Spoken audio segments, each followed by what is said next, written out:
ಗಬ್ಬೆದ್ದು ನಾರ್ತಿದೆ ಹುಲಿಗಿ ದೇಗುಲ. ಸುತ್ತಮುತ್ತ ಸ್ವಚ್ಛತೆ ಇಲ್ಲ. ಅಧಿಕಾರಿಗಳನ್ನ ಕೇಳಿದ್ರೆ ಉಡಾಫೆ ಉತ್ತರ ನೀಡುತ್ತಾರೆ. ಕಣ್ಮುಚ್ಚಿ ಕೂತಿರುವ ದೇಗುಲದ ಕಮಿಟಿಯ ಸದಸ್ಯರು.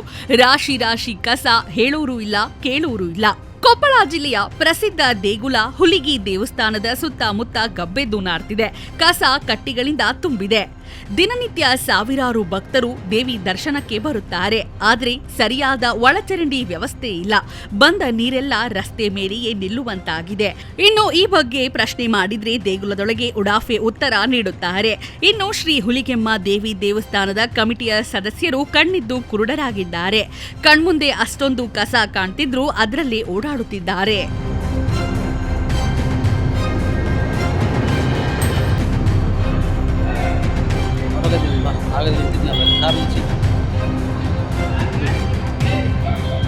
ಹೆಸರೇನಾ?